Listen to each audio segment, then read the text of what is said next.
नमस्कार मित्रांनो, आज आपण निघालेलो आहोत कोकणातील कातळ शिल्पे पाहण्यासाठी।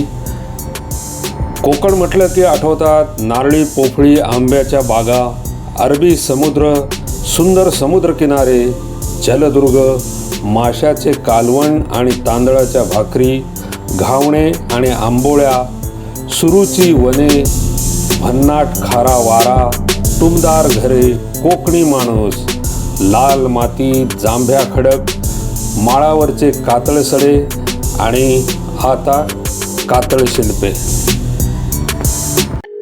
रत्नागिरी शहरापासून साधारणतः 14 किलोमीटर अंतरावर गणपतीपुळे रस्त्याकडे जाणाऱ्या नेवळी फाट्याकडून जाणाऱ्या रस्त्यावरती नेवळी येथे साधारणतः 700 मीटर अंतरावरती उजव्या बाजूला हे पहिलं कातळ शिल्प आपल्याला दिसून येतं। हे कातळ शिल्प 1999 साली ज्या वेळेला हा रस्ता बांधण्यात येत होता त्यावेळेला लक्षात आलं। या कातळ शिल्पामध्ये काही भौमितिक आकृत्या कोरलेल्या आहेत। आता हे कातळ शिल्प अशा अवस्थेमध्ये आहे की जे धुळीने आणि मातीने पूर्णपणे नष्ट होण्याच्या मार्गावर आहे। हीच रोड बांधकाम करताना याचा बहुतांश भाग हा गेलेला आहे या रस्त्याच्या खाली। त्याच ठिकाणी दुसरी ठिकाणी असणारे ही कातळ शिल्प, परंतु ही आम्हाला काही पाहायला मिळाली नाहीत कारण ती सापडलीच नाहीत। आता आपण दुसऱ्या ठिकाणी आलेलो आहोत उक्षी येथे। उक्षी येथील सुप्रसिद्ध हत्तीचं कातळ शिल्प, शेपटीपासून ते कानापर्यंत लांबी 18 फूट, पायापासून ते खांद्यापर्यंत उंची 12 फूट। हत्तीचं लाईफ साईज कातळ शिल्प आहे। पुरुष हत्ती आहे। पायाची 5 बोटं खोदलेली आहेत आणि हत्ती समोर पाहता आपल्याकडे वळून पाहतो आहे अशा प्रकारे खोदलेला आहे। दोन्ही दात, दोन्ही कान दिसतात आणि डोळा काढण्याचा प्रयत्न केलेला आहे।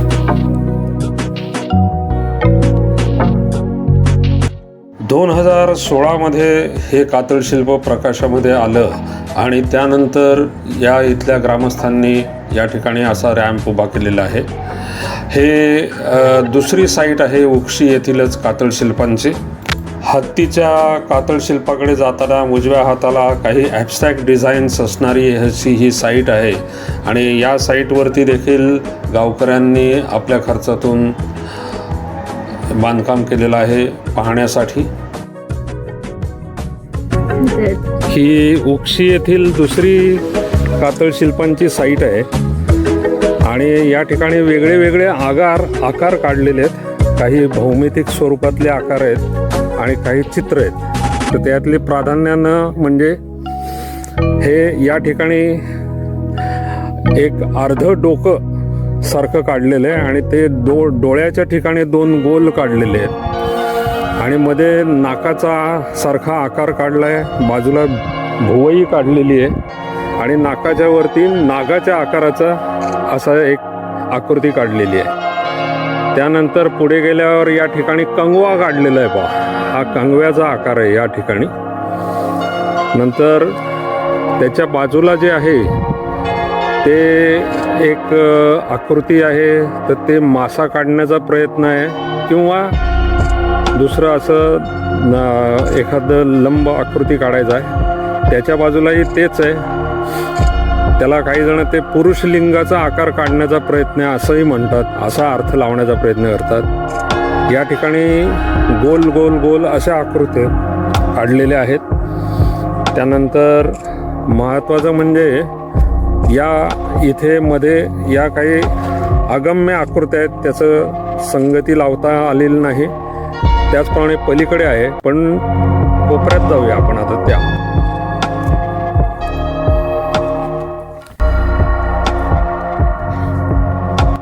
आता ही समोर जी आकृती दिसते आहे ही असं वाटतंय की हात पसरलेला एखादा माणूस असावा, परंतु काही अभ्यासकांच्या किंवा काही निरीक्षकांच्या मते हा पक्षी असावा, पंख पसरलेला।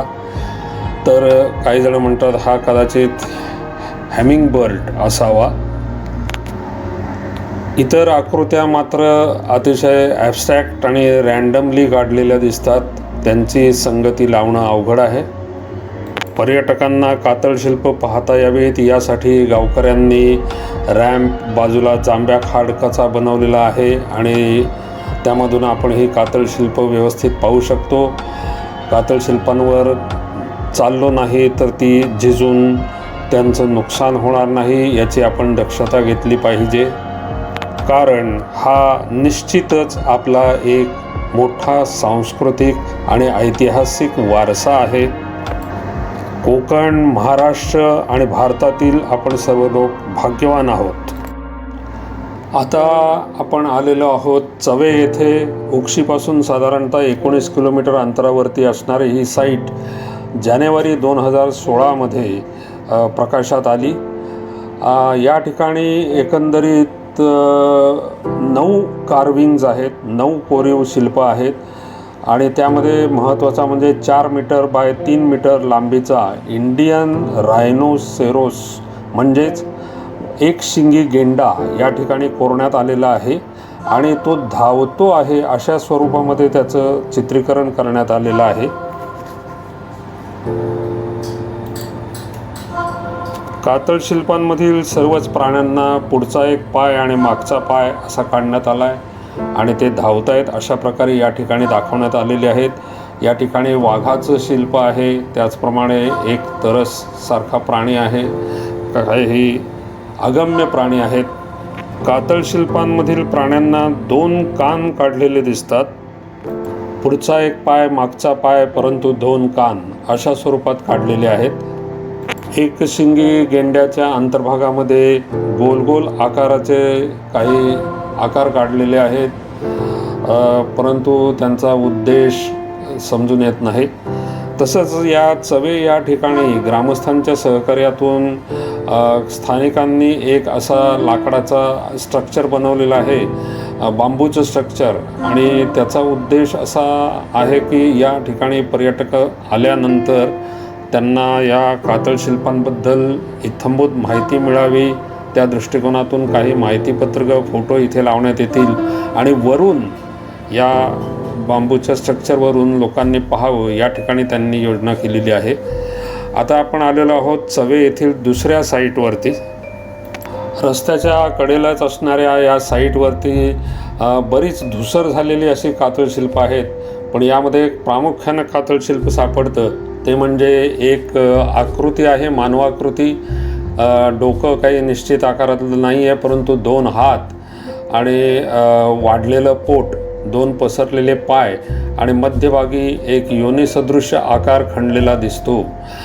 याच्याकडे पाहिल्यानंतर सर्वसाधारणपणे लज्जा गौरी हे जे एक आपली दैवता होती शाक्त पंथातील, तिची आठवण येते. संपूर्ण भारतामध्ये मातृदेवता, गॉडेस ऑफ फर्टिलिटी म्हणून या देवतेची पूजा केली जाते वेगवेगळ्या नावांनी.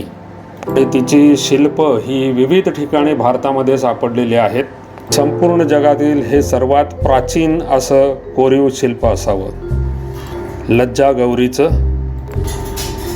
त्या व्यतिरिक्त या ठिकाणी असणारी बहुतेक कातळशिल्प ही भयंकर धुसर आणि पुसट झालेली आहेत. त्याचं कारण रस्त्याच्या कडेला असल्याकारणाने असेल किंवा या ठिकाणी असणाऱ्या जांभ्या खडकाच्या खाणी आणि त्यामुळे असणारा वावर यामुळे असावं. त्यानंतर चवेपासून साधारणतः 57 किलोमीटर अंतरावर असणाऱ्या पूर्णगडला आम्ही भेट दिली. शिवाजी महाराजांच्या स्वराज्याचं स्वप्न पूर्ण झाल्याबद्दल त्यांनी हा पूर्णगड बांधला असावा. आणि नंतर आम्ही गणेशगुळे येथे गेलो. गणेशगुळेचा सुंदर समुद्रकिनारा आणि त्या किनाऱ्यासमोर असणारी अगत्य होमस्टे या ठिकाणी आम्ही निवास केला. हे आहे समुद्र किनाऱ्यावरील अगत्य होमस्टे. कोकणातील एक शांत आणि रमणीय असा हा समुद्रकिनारा आहे.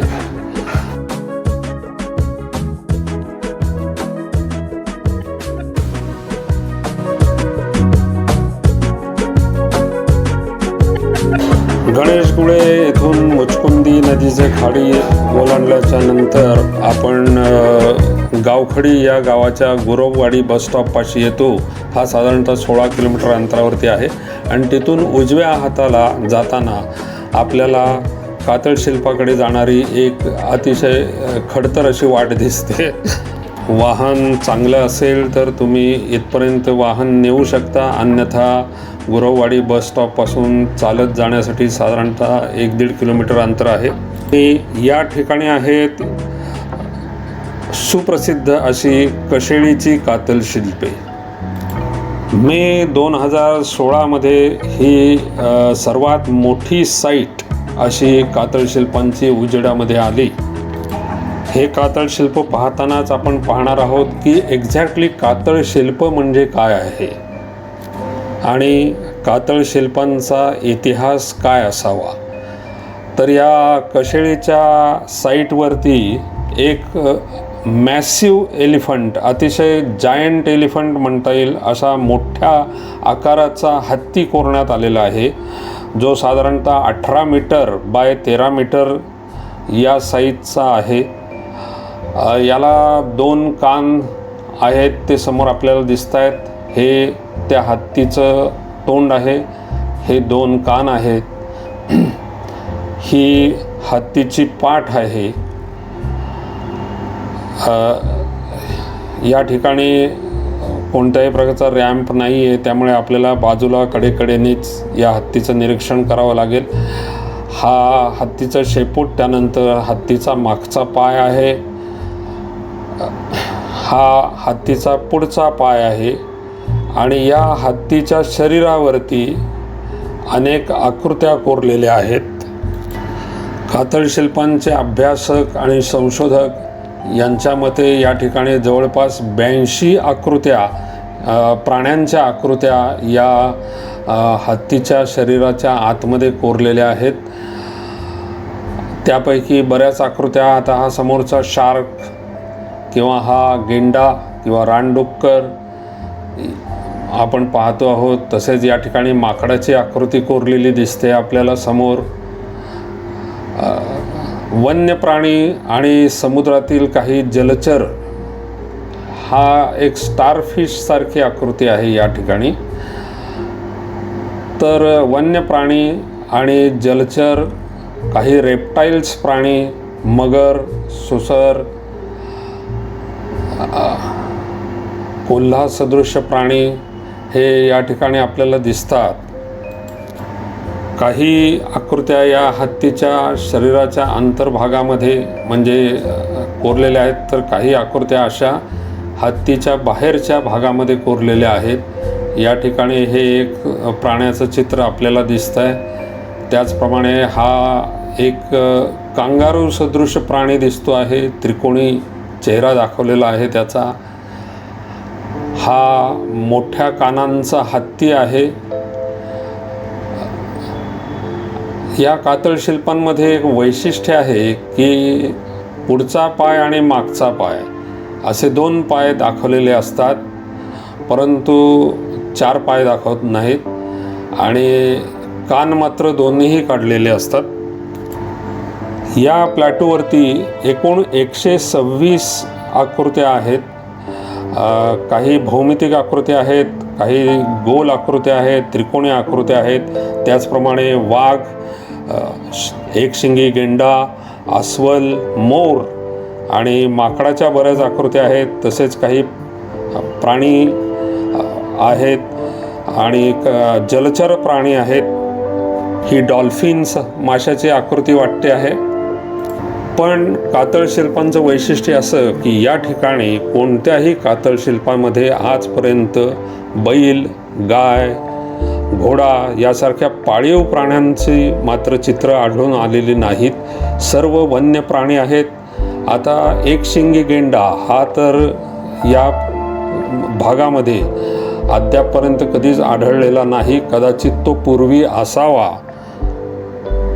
भारताच्या उत्तर पूर्व भागामध्ये एकशिंगी गेंडा आढळतो. त्यामुळे ही कातळ शिल्पे कोरणारे जे लोक होते अश्मयुगातील, ते तिथून इकडे आले असावेत किंवा या ठिकाणी त्यावेळेला एकशिंगी गेंड्याचे अस्तित्व असावं असे 2 मतप्रवाह आहेत. इंग्रजीमध्ये कातळ शिल्पांना पेट्रोग्लिफ असं म्हणतात. ग्रीकमध्ये पेट्रोस म्हणजे खडक आणि ग्लिफ म्हणजे खडकावरती कोरणं. तर अशा प्रकारे आडव्या कातळ सड्यांवरती कोरलेली शिल्प ही भारतामध्ये आहेत, परंतु संपूर्ण जगामध्ये सुद्धा पेट्रोग्लिफ सापडतात. ती बहुतांशी उभ्या खडकांवर कोरलेली असतात. त्यांना पेट्रोग्राफ असं म्हणतात. ज्याप्रमाणे मध्य प्रदेशात भीमबेटका या ठिकाणी खडकांमध्ये कोरलेली चित्र सापडतात. पण कातळ सड्यांवरील कातळ शिल्प हे फक्त कोकणात आहे, महाराष्ट्रात आहे, गोव्यात आहे. चिपळूणपासून ते गोव्यापर्यंत अनेक ठिकाणी सुमारे 260 ठिकाणी अभ्यासकांना ही कातळ शिल्प सापडलेली आहेत. श्री सुधीर रिसबूडजी, आशुतोष बापट, धनंजय मराठे, तेजस गर्गे, निलेश आपटे यासारख्या संशोधकांनी स्थानिक लोकांच्या मदतीने या कातळ शिल्पांचा अतिशय उत्कृष्टरित्या अभ्यास केलेला आहे. त्याविषयी आणि इतर कातळ शिल्पांविषयी सविस्तर अशी आपण माहिती दुसऱ्या भागामध्ये पाहणार आहोत. तेव्हा दुसरा भागही पाहायला विसरू नका. त्यामध्ये आपण देवी हासोळ, बारसू आणि देवाचे गोठणे येथील शिल्पे पाहणार आहोत आणि कातळ शिल्पांबद्दल इतरही शास्त्रीय माहिती जाणून घेणार आहोत. कशिळीची कातळ शिल्पाची साईट शोधण्यासाठी आम्हाला कशिळी येथील राकेश हर्डीकर आणि आमचे चालक आशिष मोहिते यांची खूप मदत झाली. तसेच रत्नागिरीचे पॉश टुरिझमचे बाळा सामंत यांनी आम्हाला महिंद्रा मरॅझो हे वाहन उपलब्ध करून दिलं. तर मित्रांनो, धन्यवाद. तुम्हाला हा व्हिडिओ जर आवडला असेल तर नक्की तुम्ही लाईक करा, शेअर करा आणि माझ्या चॅनलला सबस्क्राईब करा. धन्यवाद.